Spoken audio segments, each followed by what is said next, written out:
দুনিয়াকে আসল মনে করা যাবে না। দুনিয়ায় আমার জীবন ধ্বংস করার একটা অস্ত্র, আর কিছু না। দুনিয়া আসল মনে করা মানে নিজের জীবনকে ধ্বংস করে দাও। মালিক যেন আমাদের দিলটাকে দুনিয়া মুক্ত করে, কন্যা আমিন। ব্যবসায় আমার নামাজ নষ্ট করতে পারবে না, চাকরি আমার নামাজকে নষ্ট করতে পারবে না। যেদিন মনে করব, যেই সময় দেখবো যে আমার নামাজ তো ভুলে শুতে গেছে, আমার দোকান চালাইতে গিয়া, অফিস চালাইতে গিয়া আমার জামাত তর্ক হয়ে গেছে, যেদিন দেখবো যে আমার আজকে তাহাজ্জুদটা ছুটে গেছে, আজকে আমার এশা কাবিনটা দুনিয়ার কোনো ব্যস্ততার কারণে ছুটে গেছে, ওই দিন সঙ্গে সঙ্গে ইস্তেগফার করে আবার ইমানকে মজবুত করা দরকার যে আমার এই দুনিয়ার মহব্বতে আজকে এশাটা মিস করে নিয়েছি। কথা ঠিক নাকি বেঠিক? এই জন্য বাবা মালিক কয়, দুনিয়ার ছন্দ, দুনিয়ার পাগল হয় না, দুনিয়া এক ক্ষণস্থায়ী জিন্দেগি। আল্লাহ আমাদের সকলকে দুনিয়া মুক্ত অন্তর রাখার তৌফিক দেন, বলে আমিন। এজন্য বাবাজি, ইব্রাহিম ইবনে আদহাম বলকের বাদশা, বলেন ঠিক নাকি বেঠিক? এক বড় বাদশা ছিলেন ইব্রাহিম ইবনে আদহাম। উনি যাবে সফরে, মানে কি, তুমি জঙ্গলে যাবে, শিকারি ধনী মানুষ তো কি করবে, জঙ্গলে যাচ্ছে শিকার করতে। ওনার একটা বিশ্রামখানা আছে যেখানে অন্য কেউ যাইতে পারে না। উনি এখানে বিশ্রাম করে। যাওয়ার সময় ওনার একটা খাদেমা আছে, ওই খাদেমাকে ডাক দিয়ে কই, আমার রুমটা একটু পরিষ্কার করো, পরিচ্ছন্ন করো। তো খাদেমা জিন্দেগি তো এই ঘরে ঢুকে নেই, এই ঘরে কখনো ঢুকে নাই। বাদশা চলে গেছে, খাদেমা চিন্তা করছে যে দূরে যাবে, 2-4 ঘন্টার বাড়ি, সুযোগ আছে একটু ভিতরে বিশ্রামখানা একটু দেখি ভালো করে। এদিক সেদিক যায়, এত সুন্দর, এত আরামদায়ক, কখনো তার চোখে দেখে নাই, কান শুনে নাই, হাত দিয়ে করে নাই। একবার এই জিনিসে হাত দেয়, ওই জিনিসে হাত দেয়, বিস্তার মধ্যে হাত দেয়। হঠাৎ করে বিস্তার তুষকের যে উপরে চাদরটা আছে না, এটার মধ্যে হাত লাগছে। তো এটার মধ্যে হাত লাগছে, কলজার মধ্যে ঠান্ডা লাগে।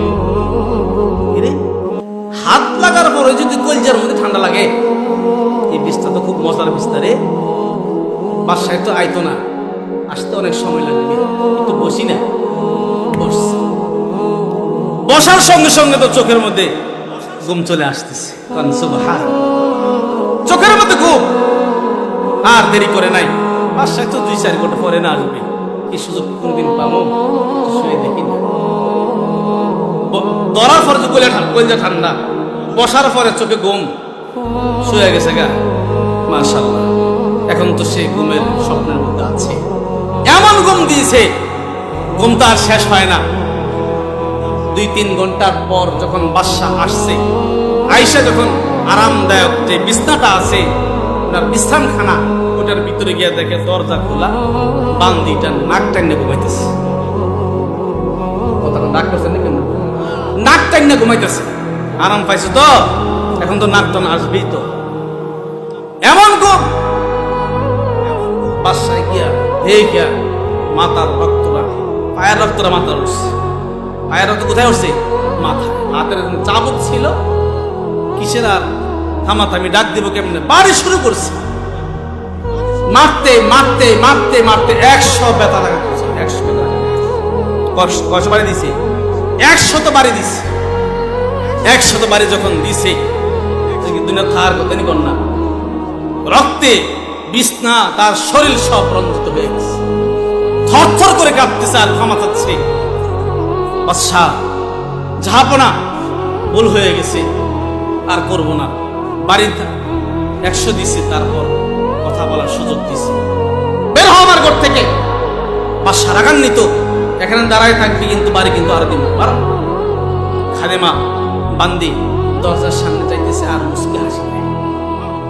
মুস্কি হাসি নেয়।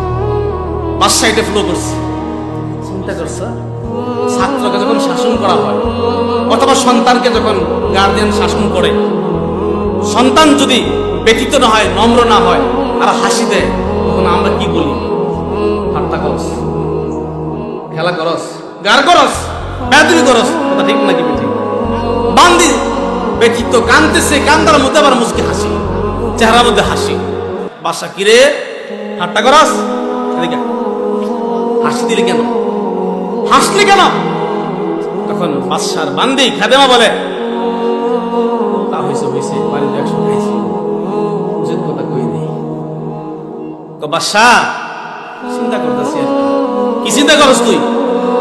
চিন্তা করতেছি অল্প একটু সময় আপনার বিস্তারের মধ্যে একটু শুয়েছি, অল্প একটু সময় আরামদায়ক বিস্তার একটু শুইলাম। অল্প সময় শোয়ার কারণে যদি 100 বেতার আঘাত হয়, আর যেই ব্যক্তিরা বৎসর কি বৎসর, মাস কি মাস, বৎসর কি বৎসর, সারাটা জীবন আরামদায়ক বিছানায় শুয়ে শুয়ে নামাজ ছেড়ে দেয়, মালিককে ভুলে গেছে, আমার জানি মনের মধ্যে কি চিন্তা আসলো, তার জানি কত বাড়ি খেতে হয়, তার জানি কত আঘাত খেতে হয়। এটা একটা টেনশন ভিতরে আসছে, এই জন্য একটা হাসি আসছে। এই কথা বলে খাদেমা ঘর থেকে বের হয়ে চলে যায়। বাদশার দিলের মধ্যে একটা আঘাত লেগে যায়। কিরে, কে বলল? কিছুক্ষণ সময়ে আরামদায়ক বিছনায় শোয়ার কারণে 100 আঘাত। আর যারা নাকি মাস কি মাস, বৎসর কি বৎসরে আরামদায়ক বিছনায় শুয়ে শুয়ে নামাজের খবর নাই, মালিকের খবর নাই, মালিক থেকে দৌড়ে, এই কথাটা তার দিলের মধ্যে একটা আঘাত লাগছে। বাদশা একটু বিছনায় শুয়েছে, ঘুম হারাম হয়ে গেছে, যন্ত্রণা শুরু হয়ে গেছে, পেরেশানি শুরু হয়ে গেছে, ঘুম হারাম। বাদশা ঘুম আসে না, বের হইয়া তার সিংহাসনে গিয়া বৈশা চিন্তার মধ্যে পড়ে গেছে। কিরে বান্দি, এটা কি কইল? হঠাৎ করে সেই গেট থেকে, বাদশার যে রাজমহলে ঢোকার যে গেট আছে, ওই গেট থেকে এক ব্যক্তি সালাম দেয়, আসসালামু আলাইকুম জাহাপনা। বাদশা, জি আমি এক মুসাফির, একটু কি আপনার ঘরে বিশ্রাম করা যাবে? আপনার মুসাফির খানায় কি একটু বিশ্রাম করা যাবে? এমনি তো বাদশার কলজের মধ্যে ব্যথা, রাগে মুখটা খুলে রয়েছে, আবার এক মুসাফির কইরা মুসাফির খানা, আমি এক মুসাফির, আপনার মুসাফির খানায় একটু বিশ্রাম করতে চাই, একটু কি সুযোগ দেওয়া যাবে? বলেন তো দেখি, ওই সময় তো এমনি তো আঘাত, আরো এই সমস্ত কথা। আমার এত বড় রাজমহল, রাজপ্রসাদ, এই রাজপ্রসাদকে সে বলে মুসাফির খানায়, তুমি কি এই মহলটা চিনো না? ও চিনি তো। তুমি এটাকে মুসাফির খানা বললা কেন? এটা মুসাফির খানা? এটা ইব্রাহিম ইবনে আদহামের মলকের বাদশার রাজমহল, তুমি মুসাফির বলতেছো এটা মুসাফির খানা? তখন আগত মুসাফির বলতেছে, এই বাদশা, তোমার আগে এই রাজমহলে কে থাকতো? আমার বাবা। তার আগে কে? আমার দাদা। তার আগে কে? আমার পরদাদা। আচ্ছা, তোমার পরে কে থাকবে? আমার ছেলে। তোমার ছেলের পরে কে? আমার নাতি। তারপরে কে? তার ছেলে। কেউ থাকতে পারে নাই তখন? না, তো এটা মুসাফির খানা না কি খানা? এটা মুসাফির খানা না কি খানা? এই বাদশা, এই ঘরকে তুমি মুসাফির খানা মনে করতেছো না? আরামদায়ক বিছানায় ঘুমাও, আরামদায়ক সিংহাসনে বসে মালিককে বলে গেছো, শোনো এটা মুসাফির খানা। কুন ফিদ দুনিয়া কাআন্নাকা গরীব আও আবির সাবিল। এই বাদশা, রাসূল বলছে এটা হলো কি খানা? দুনিয়াটা মুসাফির খানা, এটা আরামদায়ক জায়গা না, এটা শান্তি অনুভব করার জায়গা না, এখানে ক্ষণস্থায়ী এক জিন্দেগির জন্য আসছো। এই কথাগুলো বলে মুসাফির চলে যায়। ইব্রাহিম ইবনে আদহাম দিলের মধ্যে দ্বিতীয় নম্বর আঘাত। প্রথম আঘাত খাদেমার কাছ থেকে পাইছে, দ্বিতীয় আঘাত পেয়েছে কার কাছ থেকে? আগন্তুক মুসাফির কাছ থেকে। রাত্র হয়ে গেছে, আবার পেরেশান, কি করবে? বিছনায় একবার যায়, আবার বসে, ঘুম আসে না, টেনশন ভিতরের মধ্যে ঢুকে গেছে। তখন শুইছে, একটু ঘুমাইবে, এমন সময় হঠাৎ করে শুনে ওই তার রাজমহলের ছাদের উপরে কে জানি আওয়াজ করতেছে, কে জানি। ওরা হাঁটে, মানুষ হাঁটলে যেমন আওয়াজ হয় তেমন আওয়াজ হচ্ছে।